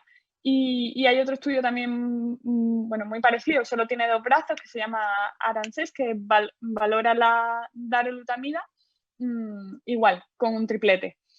Veremos a ver qué... Pero de entrada, agotar líneas de tratamiento no creo que sea la opción más conveniente. No parece la mejor, ¿no? Pero bueno, No. ya nos lo dirán los estudios en marcha. Muchas gracias, Ana. A vosotros, gracias. Bueno, pues yo creo que avanzamos, ¿no? Y ya vamos a dar paso al doctor Alberto Sánchez Camacho del Hospital Virgen del Rocío, que nos trae un caso clínico de cáncer renal metastásico. Bueno, pues adelante, Alberto. Muy buenas tardes a todos. Creo que se me escucha bien y espero que se me vea también. Bueno, dar las gracias en primer lugar a la organización por invitarme y a vosotros por estar una calurosa tarde de verano aquí escuchando el cáncer renal. Y creo que el cáncer renal es muy importante, justo al contrario de lo que hemos dicho, porque es un paradigma de enfermedad donde la quimioterapia, incluso la radioterapia, ha desaparecido de la enfermedad metastásica, está renegada o relegada. Quizá he pecado un poco en la presentación de ser un poco parco en ideas o en palabras, he dejado bastante simple, pero solo voy a pedir que hagáis memoria y os llevéis a casa 4 ideas, ¿vale? Vamos a hablar un poquito de cáncer renal y de una enfermedad metastásica, ¿vale? A ver si esto puede pasar. Ahora. Bueno, vamos a hablar de un varón de 71 años como antecedentes personales bastante frecuente para varones en nuestra sociedad y en esa edad, hipertenso, exfumador de unos 10 cigarrillos día, un antecedente de un accidente cerebrovascular isquémico, sin ninguna secuela, salvo se escribe en la historia la habilidad emocional, tampoco se veía tal en la consulta. Y la enfermedad actual, el primer síntoma que presenta es una anemia en un estudio analítico rutinario por su centro de salud, por su médico de familia. Se le realizan unas pruebas complementarias donde se ve efectivamente la analítica arreglada, una hemoglobina un poquito más baja y una ecografía abdominal por alguna molestia abdominal donde efectivamente vemos una gran masa heterogénea en el riñón izquierdo. Cuando pasamos a ver un poco las pruebas de imagen, haciendo un TAC y una resonancia, vemos una gran masa, 11,5 centímetros, bastante grande, que asienta en el tercio medio del riñón izquierdo. Localmente avanzado, vemos ahí donde invade grasa perirenal, es decir, ya sale la fascia, ya extrapasa las fascias de Gerota, incluso infiltra a nivel de intestino delgado, hilio renal e incluso muscular. Y tanto en el TAC como en la resonancia se ven enfermedad metastásica por afectación hepática, pulmonar y ósea. En la imagen que vemos aquí es un TAC sin contraste, no se ve muy bien, pero vemos la gran masa renal que tenemos y aquí se intuye la metástasis hepática.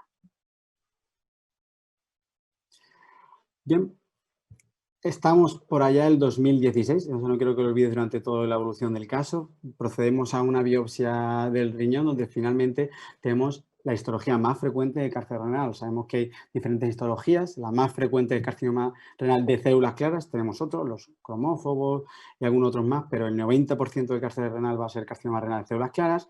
Un grado 3 de Fulham y por diagnóstico en TNM tenemos una enfermedad localmente muy avanzada, como hemos dicho, que infiltraba los órganos que rodean, con una afectación en un solo ganglio local y con metástasis a distancia. Estamos, por tanto, en un estadio 4. Y aquí estamos nosotros, que recibimos en el 2016, hace 4 años, yo era un poco más joven, cuando recibimos a este paciente en la consulta y vemos que, a pesar de 71 años, tiene un muy buen estado general, un ECOG 0 prácticamente.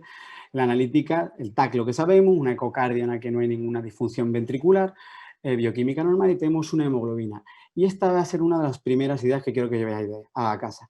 Cáncer renal tenemos una herramienta muy importante que no se ve en ningún otro tumor y es la clasificación del riesgo. Antiguamente había una que se llamaba ENGENC, la más actual, la que más utilizamos es la de Motzer, que es el creador, o mejor dicho, el investigador principal que hizo la validación interna y externa, en el que se basa en 5 parámetros: el estado general, el tiempo del diagnóstico hasta el tratamiento y factores analíticos como son la presencia de anemia, hipercalcemia, neutrófilos por encima del límite superior de la normalidad y plaquetas en el mismo sentido. En este paciente, al tener uno de estos criterios, que es la anemia, se categoriza como riesgo intermedio. Y digo que es muy importante la clasificación de riesgo en el cáncer renal por 2 parámetros. Uno, porque es un factor pronóstico. Y esto es muy importante, pronóstico. Tener un riesgo, un cáncer renal sin tratar o tratando, riesgo bajo, riesgo intermedio o riesgo alto, va a implicar algo en tu supervivencia global. Vamos a pasar de unos 43 meses de media de primera línea de tratamiento hasta unos 7,8 meses de media en la primera línea de tratamiento en los que tienen un pronóstico desfavorable. Cuando separamos en la supervivencia global por curvas, favorable, ningún tipo de factor de riesgo, intermedio, 1 o 2 y pobre pronóstico, 3 o más, vemos como claramente se diferencian las curvas. Y como he dicho, no es solo un factor pronóstico, es también predictivo. Vemos aquí las guías NCCN como hablaban de la primera línea del cáncer renal allá por el 2018 con una tabla donde te ponían por igual pazopanib, que sunitinib, que anti-PD1 como nivolumab con ipilimumab, daba igual.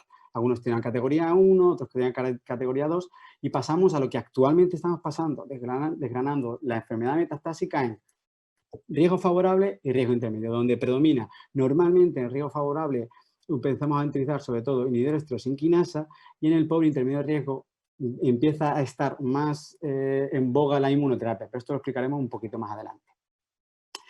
Esta es la evolución del tratamiento del cáncer. Allá en el siglo, bueno, el siglo pasado, el siglo XX, al principio de los años 90 teníamos la quimioterapia, la primera, entre comillas, inmunoterapia, utilizando interleuquina alfa 2, interferón alfa, hasta que en el año 2005, con la llegada de sorafenib, empezó la era de los antiangiogénicos, de inhibidores de tirosinquinasa, moléculas que actúan dentro del citoplasma inhibiendo los receptores tirosinquinasa. Podríamos decir que los años 2000 han sido la era del antiangiogénico y a partir de los años 2010 hasta la actualidad ha sido la época de los tratamientos con inmunoterapia y con combinaciones. Antes de que os enfadéis y os llevéis la mano a la cabeza diciendo, Dios mío, biología molecular a esta hora de la tarde, solo pretendo que me escuchéis 30 segundos, ¿vale? Para entender un poco por qué utilizamos antiangiogénicos en el cáncer renal. La proteína von Hippel-Lindau, que está alterada en este síndrome, que es de herencia autosómica dominante, normalmente degrada el factor inducible por hipoxia. En esta enfermedad tenemos alterada la proteína de von Hippel-Lindau. Por tanto, todo ese acúmulo de factor inducible por hipoxia va a desencadenar una cadena de transcripción a nivel del núcleo que va a revertir en un aumento de la angiogénesis. Por tanto, primera maniobra que tenemos en el cáncer renal, inhibidores de antiangiogénesis. He puesto sobre todo inhibidores de tirosinquinasa porque actúan a nivel citoplasmático inhibiendo los receptores. No solo eso, también tenemos el bevacizumab, que como sabéis la gran mayoría es un anticuerpo que lo que inhibe es la molécula a nivel soluble, a nivel del plasma. Por otra parte, si hablamos de los inhibidores de la relación PD1-PDL1 y los inhibidores de CTLA4, tenemos lo que llamamos la inmunoterapia, que yo creo que todos conocéis, ¿vale? Van a ser las dos grandes vías que vamos a tener de tratamiento. Volviendo al caso, Hombre de 71 años, cáncer renal, estadio 4, riesgo intermedio. Empezamos con una primera línea con pazopanib, un inhibidor de tirosinquinasa de los primeros, no fue de los primeros, pero no fue de los últimos. Vamos, en el 2004 era el estándar de tratamiento, 800 miligramos cada 24 horas o uno cada día. El paciente, unas toxicidades muy similares a la inhibidor de tirosinquinasa, astenia, un poquito de mucositis, un poco de diarrea que se autolimitaba, teniendo como mejor respuesta una enfermedad estable y teniendo lamentablemente un intervalo de progresión bastante cortito para una primera línea con antiangiogénicos, 9 meses. Lamentablemente, a los 9 meses vemos cómo partíamos de este TAC y efectivamente vemos una progresión tanto por RECIST, claramente aumenta los diámetros, como por la necrosis intravascular, intralesional que hay en la enfermedad. Se suspende, por tanto, pazopanib, progresión de la enfermedad y empezamos una segunda línea con nivolumab, un anti-PD1. Estamos por 2017. Empezamos un tratamiento con inmunoterapia. Sabemos que normalmente la inmunoterapia es mejor tolerado que los antiangiogénicos y que la quimioterapia, aunque con efectos secundarios menos frecuentes, pero en algunas ocasiones más graves. Y efectivamente lo que le ocurrió a este paciente, nefritis grado 2, que conllevó a tratamiento con corticoides y a disrupción del tratamiento durante una temporada, pero se volvió a continuar. Con una excelente respuesta. Es cierto que he traído este caso por lo bonito de la respuesta que tiene, pero llevamos 39 meses del paciente como intervalo libre de progresión. Y hablo libre de progresión porque el paciente a día de hoy no ha progresado, continúa con el nivolumab. Vemos cómo la lesión se va reduciendo en abril del 17, septiembre del 17, mayo del 18. Vemos lo mismo pasa con el primario a nivel renal. Y por favor, comparar en 2 años de evolución cómo está el paciente desde mayo de 2018 a mayo de 2020. Prácticamente igual. Es cierto que esto no es un paciente paradigma del cáncer renal. Normalmente creo que este paciente tenía muy poco recorrido con los antiangiogénicos y mucho con el tratamiento con inmunoterapia. Pero idea 2 que quiero que llevéis. 1, clasificación pronóstico que hemos dicho. Y 2, en el cáncer renal, un paciente con estadio 4 siempre tiene que llevar en la evolución de su enfermedad antiangiogénicos e inmunoterapia. Sí o sí. Todo es como todo exagerar. Hay veces que lamentablemente no podemos hacerlo. Vamos a hablar de los tratamientos en primera línea antiangiogénicos, es decir, lo que hemos hablado primeramente, inhibidores de tirosinquinasa. Y ya hay una playa de tratamientos, tenemos el lenvatinib, tivozanib, sorafenib, axitinib, pero creo que voy a hablar de los 3, a mi juicio, más importantes. El sunitinib, que va a ser el caballo ganador de todo esto y con el que todos se va a querer comparar, se aprobó en el 2007 en un ensayo clínico fase 3 en el que el objetivo se comparaba contra interferón alfa, que era el estándar de aquella temporada, donde efectivamente aumenta la supervivencia global con una hazard ratio de 0,82 y en este estudio se incluirán pacientes de todos los pronósticos.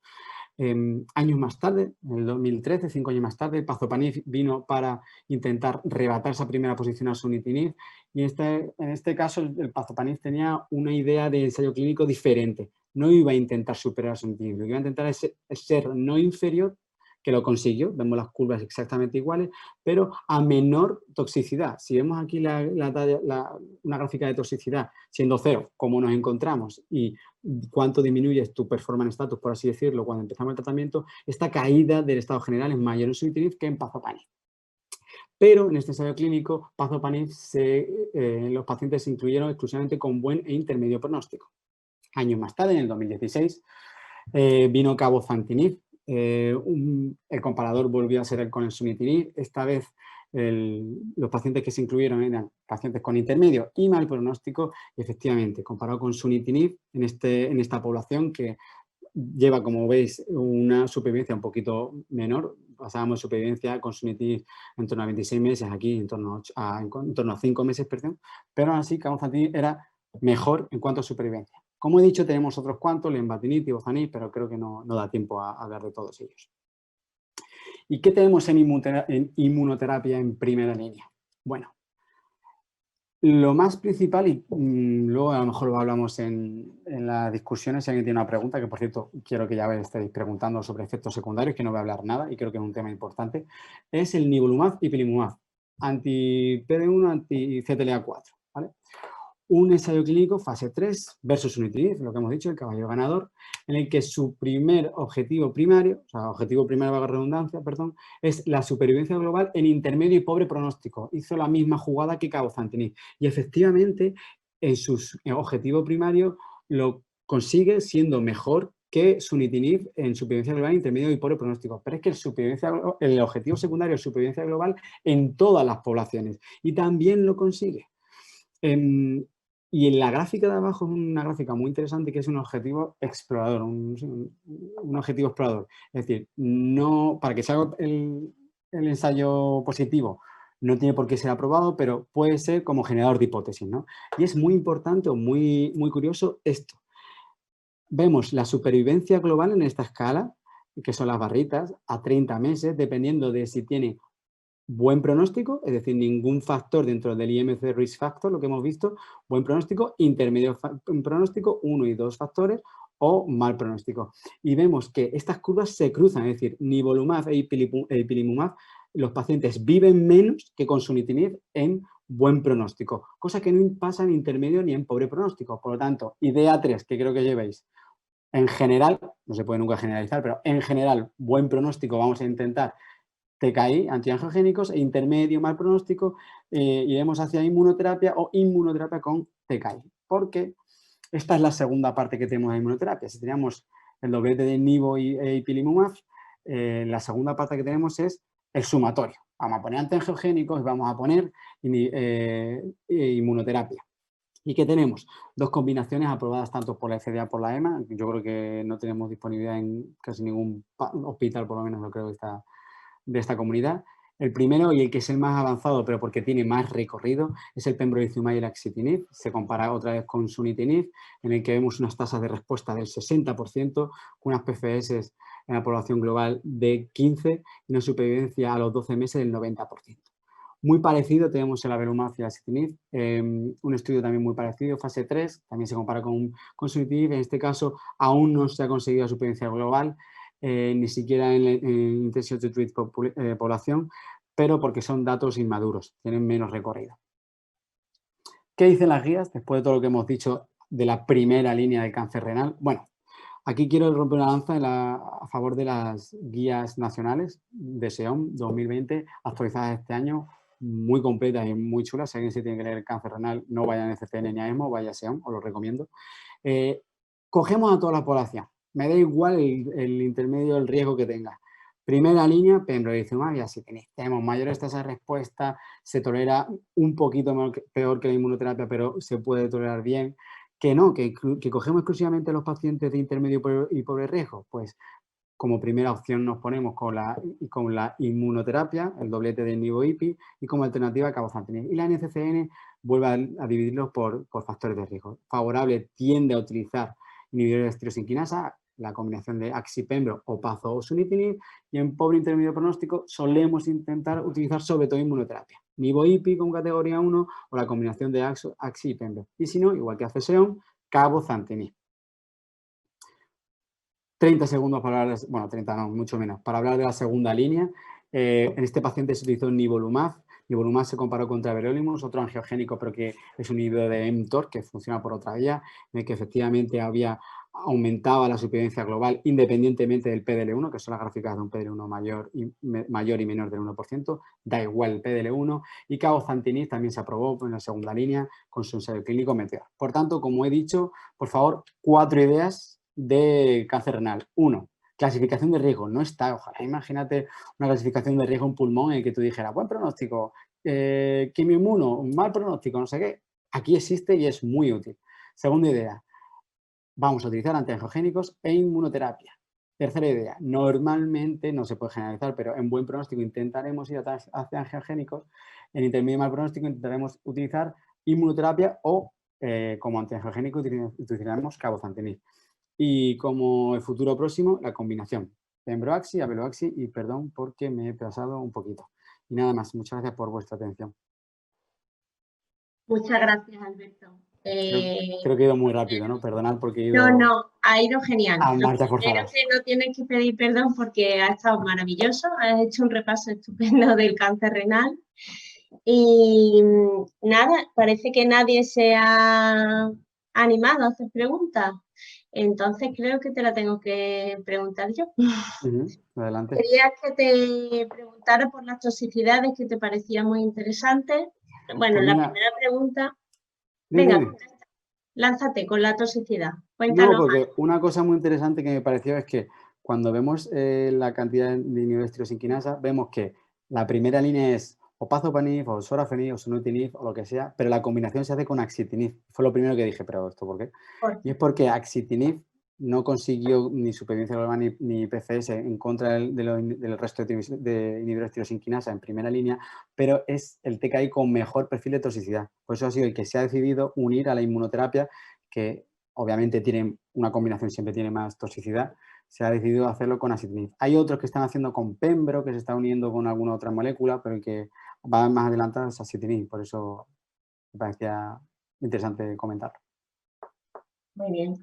La otra pregunta, ¿piensas que todavía queda ese paciente que no vaya a recibir inmuno en primera? Digo, en primera. Obviamente hemos dicho que siempre tienen que recibir todo a lo largo de su evolución.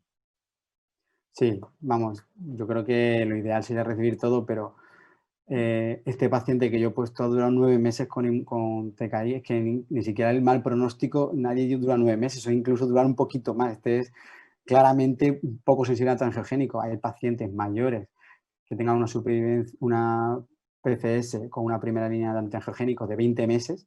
Por ejemplo, el paciente que hemos hablado antes de próstata, 80 años. Pues en vez de una próstata tiene un cáncer renal.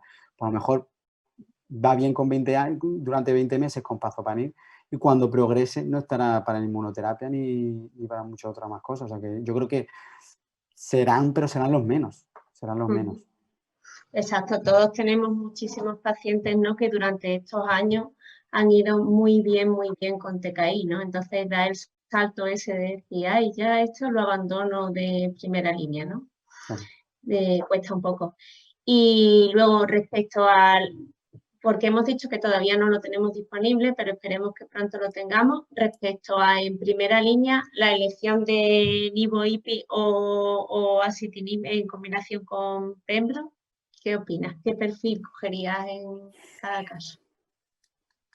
Vaya, creo que si coges intención por tratar y quieres hacer una combinación en buen pronóstico, tienes que meter antiangiogénicos, claramente. Antiangiogénicos, claramente. La pregunta sería, intermedio por el pronóstico, nivo-ipi o antiangiogénicos con inmunoterapia. Es quemar muchas balas, pasa lo mismo que con el cáncer de pulmón. Cuando ponemos quimioterapia e inmunoterapia, tenemos que seleccionar muy bien un paciente que ni siquiera sabemos cómo seleccionar, porque estamos quemando todas las balas. Como esto vaya mal, va bastante mal.